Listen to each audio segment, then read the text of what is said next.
Paano mo malalaman kung ang isang tao ay tunay na lumalakad kasama ang Diyos? Hindi ito makikita base sa dami ng alam niya mga Bible verses. Hindi rin ito makikita base sa kung gaano siya kadalas magsimba.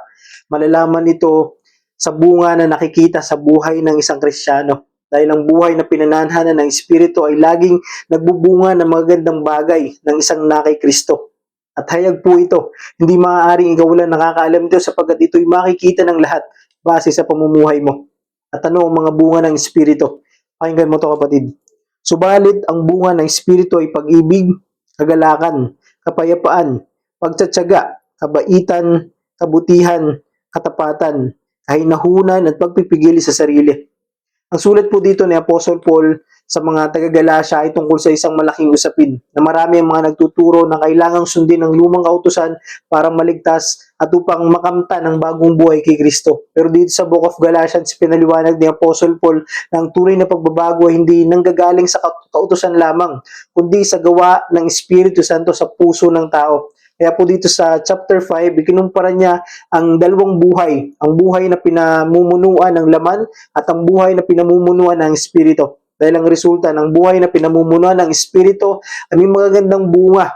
At ang mga bungang ito ang siyang nagbabago ng buhay ng isang tao, ng isang nakay Kristo. Kapatid, ang bunga ng Espiritu ay hindi isang checklist na kailangan mong piliting gawin lahat gamit ang sarili mong lakas. Ito ay natural na resulta kapag ang isang Kristiyano ay patuloy na lumalakad kasama ang Diyos. Kaya nga po sabi sa John chapter 15 verse 5, ang nananatili sa akin at ako sa Kanya, ang siyang nagbubunga ng sagana sapagkat wala kayong magagawa kung kayo hiwalay sa akin. Ibig sabihin, ang bunga ng Espiritu ay nagsisimula sa connection natin sa Diyos. Dahil lang sabi po doon, wala tayong magagawa kung hiwalay tayo sa Kanya. Kaya manatili tayo na nakaugnay sa Diyos at hayaan natin ng Espiritu ang kumilos sa buhay natin.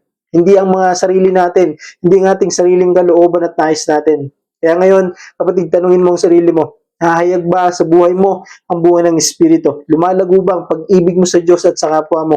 May kagalakan at kapayapaan ka ba sa puso mo kahit sa mahihirap na sitwasyon ng buhay mo? Nagiging matyaga ka ba sa pagsunod sa kalooban ng Diyos kahit sa napakahirap na sitwasyon?